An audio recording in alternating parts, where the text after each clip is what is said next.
Breaking news mga kabayan, isang matinding pahayag ang binitiwan ni AFP Chief General Romeo Browner Jr. Isang paalala na tumama diretso sa puso ng bawat Pilipino. Ayon sa kanya, sa oras ng digmaan, Pilipino muna ang lalaban bago pa man dumating ang ating mga kaalyado. Isang malinaw na babala tungkol sa tunay na kalagayan ng ating kahandaan sa harap ng lumalalang banta sa rehiyon. Pangalawa sa ating mga balita, isang pasabog ang binitiwan ng China sa social media. Sa pamamagitan ng high resolution na satellite photos, ipinakita nila ang mga posibleng military targets sa Taiwan. Ito ay isang malinaw na banta na nag-iwan ng isang malaking tanong. Gaano na tayo kalapit sa isang digmaan? Pangatlo sa ating mga balita, habang papalapit ang banta ng China, tumitindi ang pressure sa Estados Unidos na tuparin ang pangakong depensa para sa Taiwan. Ayon sa ulat ng Reuters, hirap pa rin ang Washington na maihatid sa oras ang mga F-16 fighter jets na ngayon ay simbolo ng pagkaantala, pangamba at lumalalim na tensyon sa pagitan ng dalawang pinakamakapangyarihang puwersa sa Asya. At panghuli sa ating mga balita, isang panibagong litrato na nagpakita ng test launch ng US Minuteman III nuclear missile ang bumulabog sa buong mundo. Sa gitna ng utos ni Pangulong Trump na magsagawa ng nuclear tests, isang intercontinental ballistic missile ang pinakawalan ng Amerika.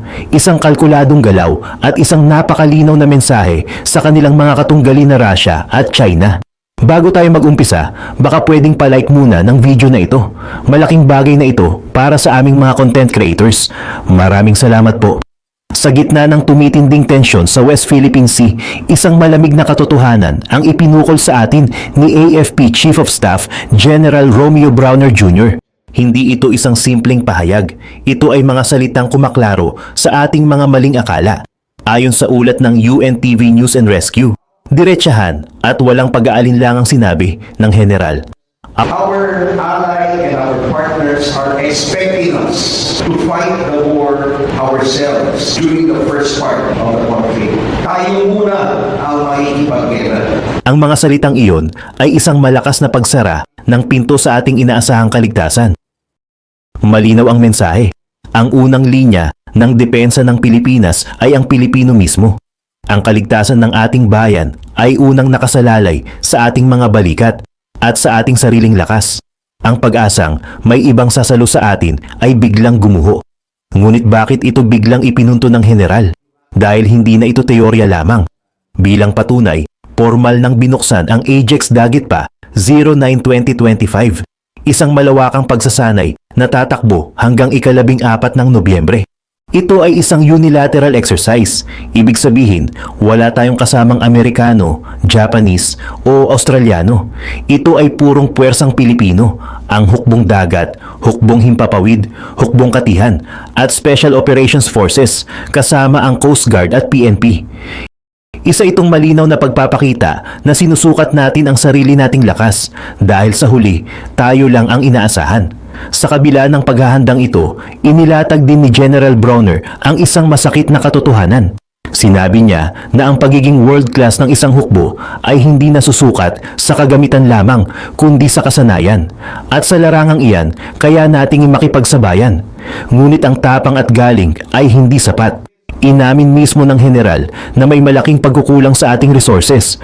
Kulang tayo sa barko, kulang sa eroplano, kulang sa mga sensor o kagamitan para makita ang kalaban. Dahil dito, isang mapait na realidad ang ating hinaharap. Ayon kay Browner, hindi kaya ng mga kasalukuyang kagamitan ng Pilipinas na i-cover ang buong arkipelago. Ang atensyon ng AFP ay nakatuon lamang sa West Philippine Sea at sa hilagang bahagi ng bansa. Paano na ang ibang parte ng Pilipinas? Ito ang tanong na nananatiling nakabitin. Ang target ng AFP sa gitna ng mga hamong ito ay ang mapalakas ang kakayahan para kayanin nating idepensa ang bansa ng mag-isa sa loob ng isang buwan. Isang buwan ng walang tulong. Upang makamit ito, isang panawagan ang ipinaabot sa Kongreso. Pondohan ang modernization program. Hindi ito simpleng pagbili ng gamit. Ito ay pagbili ng oras at kaligtasan para sa bayan. Ngunit habang abala ang marami sa pag-iisip tungkol sa isang posibleng giyera sa hinaharap, dito na ibinagsak ni General Browner ang kanyang huling pasabog. Isang revelasyon na dapat nating ikabahala. Anya, nasa giyera na tayo. Hindi ito ang digmaang nakikita natin sa pelikula. Ang sandata ay hindi laging bala at bomba. Ang digmaan ngayon, ayon sa general, ay sa pamamagitan ng disinformation na sumisira sa ating pagkakaisa, coercion o pamimilit, at ang walang tigil na encroachment o pagpasok sa ating exclusive economic zone. Sa kabilang banda, habang tayo ay nasa gitna ng isa sa pinakamapanganib na tensyon sa ating panahon, isang kalkuladong galaw ang isinagawa ng Beijing. Isang galaw na hindi ginamitan ng barko o eroplano, kundi ng isang bagay na mas moderno at mas mapanlinlang, isang social media post. Ayon sa isang ulat mula sa Newsweek, ang Chinese Embassy sa Washington DC ay nagpost ng isang serye ng mga litrato na tila idinisenyo para yumanig sa pundasyon ng kapayapaan sa Asya. Ang mensahe ay simple ngunit may bigat. There is but one China in this world. Taiwan is an inalienable part of China's territory. Ngunit hindi ang mga salita ang nagdulot ng pangingilabot sa buong mundo, kundi ang mga kalakip nitong larawan. Mula sa kalawakan, gamit ang kanilang Jilin-1 space satellite, ipinakita ng China ang bawat pulgada ng Taiwan na tila isang anunsyo ng kanilang pag-aari. Pero sa likod ng mga magagandang kuha, isang madilim na mensahe ang nakatago. Ang mga lugar na kanilang pinili ay hindi basta-basta. Ang mga ito ay tila isang hit list, isang listahan ng mga lugar na unang tatargetin kung sakaling sumiklab ang isang pag-atake. Unang-una sa listahan, ang Taipei, ang kabisera, kung saan matatagpuan ang mga opisina ng gobyerno at ang military headquarters. Ang pag-target dito ay pag-target sa puso at utak ng depensa ng Taiwan. Sunod, ang Taipei Port, isang malaking international deep water port na kritikal para sa supply at lohistika. Ngunit ang pinaka-nakakabahala sa lahat ay ang isang larawan na may label na Hsinchu Science Park, China. Dito matatagpuan ang mga higante sa teknolohiya, kabilang ang Taiwan Semiconductor Manufacturing Company o TSMC. Para sa mga hindi nakakaalam, ang TSMC ang nangunguna sa paggawa ng mga pinaka-advanced na semiconductors na critical sa global technology supply chain. Ang mga chips na ito ang nagpapatakbo sa ating mga cellphone, sa ating mga sasakyan, at maging sa mga pinakamodernong sandata pandigma.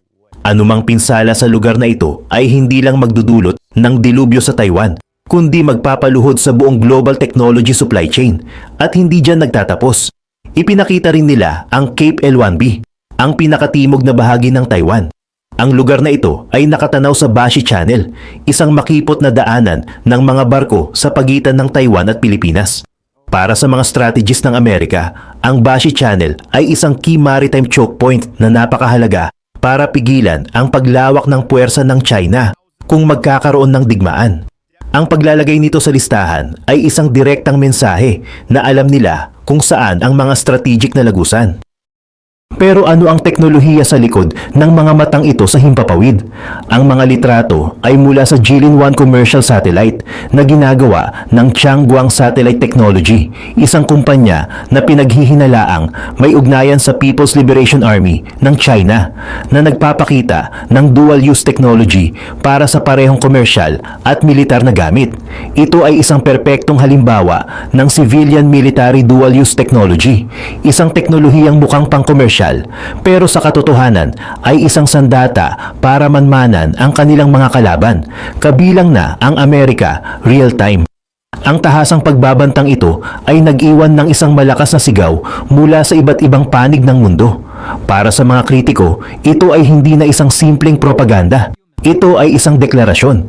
Ayon kay Michael Thornton, isang journalist na nakabase sa Taipei, si Joseph Wu, ang Secretary General ng National Security Council ng Taiwan, ay walang takot na nagsabing ang Taiwan ay hindi bahagi ng People's Republic of China at ang mga ilusyon o panaginip na kabaligtaran nito ay dapat nang itigil. Wika nga niya, panahon na para harapin ang katotohanan, hindi ang mga katang-isip na pilit itinutulak ng iba.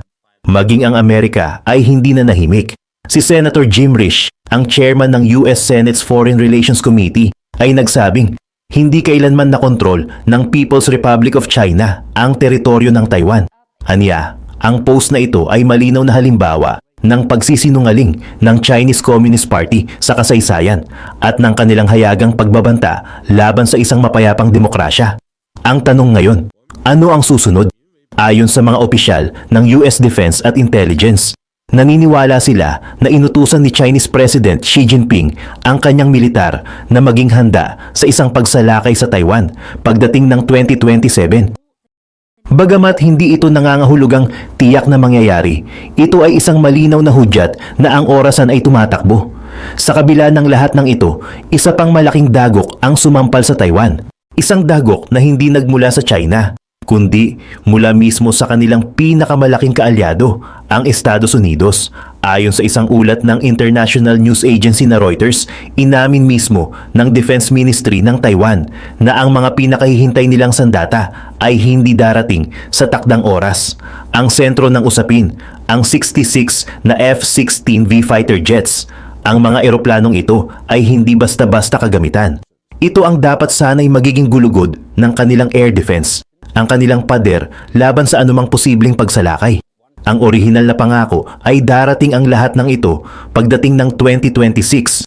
Ngunit ang pangakong iyon ay naglaho na parang bula. Ayon sa ulat na isinumite sa kanilang mga lehislador, ang delivery ay naantala dahil sa mga problema sa production line at supply chain. Sa isang iglap, ang kanilang inaasahang kaligtasan ay naging isang malaking tandang pananong. Para ipakita na seryoso sila sa paghabol, inihayag ng Defense Ministry na ang mga Amerikanong contractor ay nagtatrabaho na ngayon ng 2 shifts na umaabot sa 20 oras bawat araw. Isang desperadong hakbang para mapabilis ang produksyon.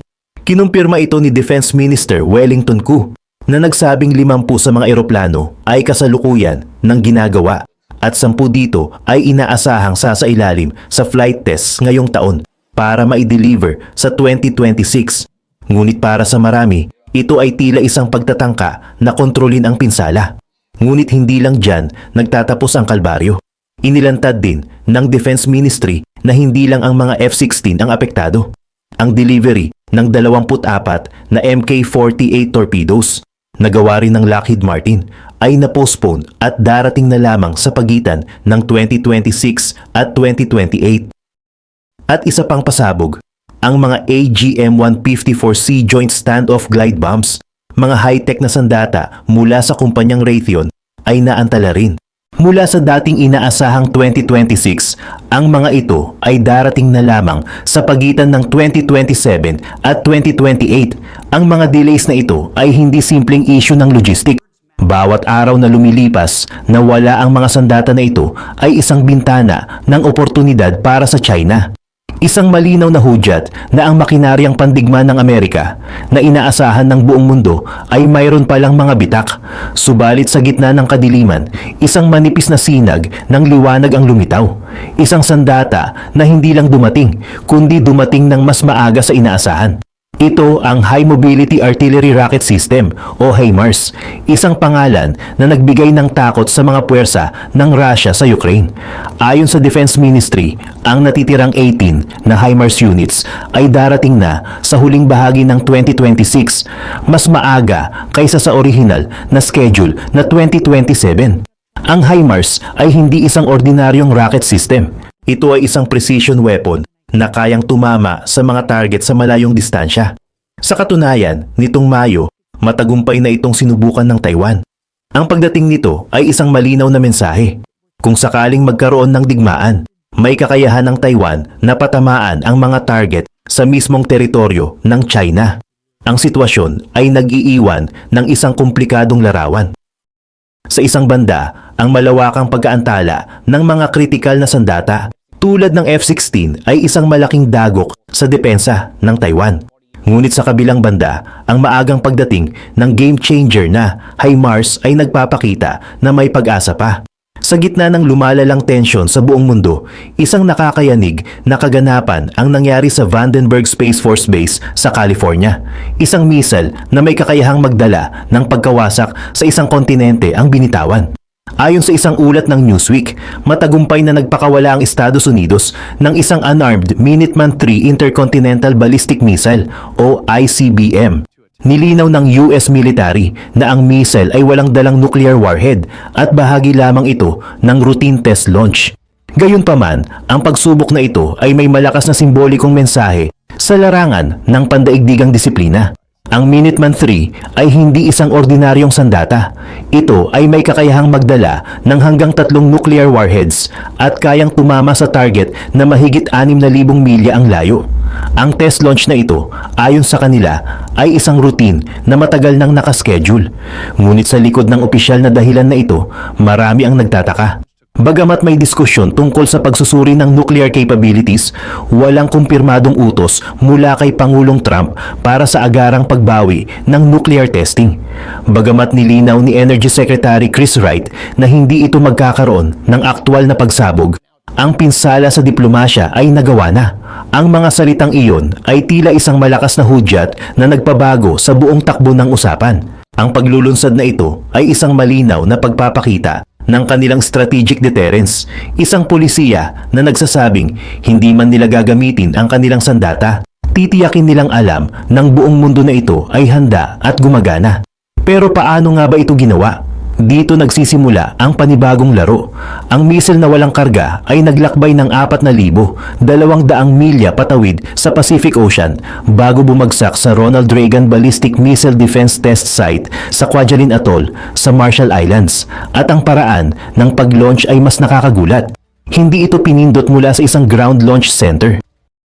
Ayon sa ilang ulat, ang utos sa paglulunsad ng Minuteman III ay maaaring nagmula sa US Navy's Airborne Launch Control System na nakabase sa E-6B aircraft, isang backup system para sa nuclear command.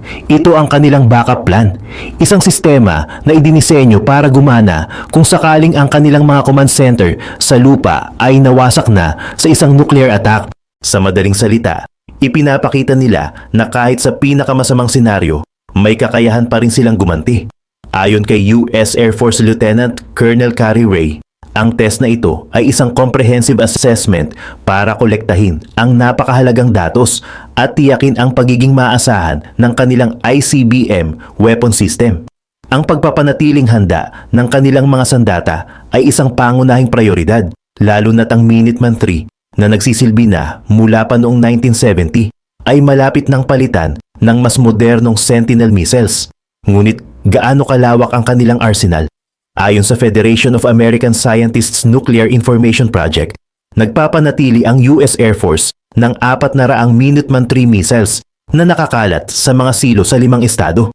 At sa kabuuan, tinatayang meron silang 3,700 nuclear warheads, deployed man o nakareserba. Isang nakakalulang numero na nagpapakita ng kanilang kakayahang pandigma. Ang test na ito ay hindi nangyayari sa isang vacuum. Ito ay isang direktang sagot sa mga nagdaang aksyon ng kanilang mga katunggali. Kamakailan lang, nagtest ang Russia ng kanilang nuclear-powered torpedo at cruise missiles. Ang China naman ay ipinagmalaki ang kanilang pinakabagong mga ICBM. Ang ginawa ng Amerika ay hindi isang simpleng test. Ito ay isang kalkuladong galaw sa isang pandaigdigang chess game kung saan ang bawat pyesa ay may kakayahang magdulot ng katapusan ng mundo. Si General S.L. Davis, ang commander ng US Air Force Global Strike Command, ay nagsabing, habang nagmo-modernize tayo patungo sa Sentinel weapon system, kailangan nating panatilihin ang kahandaan ng kasalukuyang Minuteman III fleet. Sa pagtatapos, ang paglulunsad ng Minuteman III ay nag-iwan ng isang malaking tanong na bumabagabag sa isipan ng buong mundo. Ito ba ay isang simpleng pagpapakita ng lakas para mapanatili ang kapayapaan, o ito ba ay isang mapanganib na hakbang na lalo pang magpapainit sa namumuong Cold War sa pagitan ng mga superpower?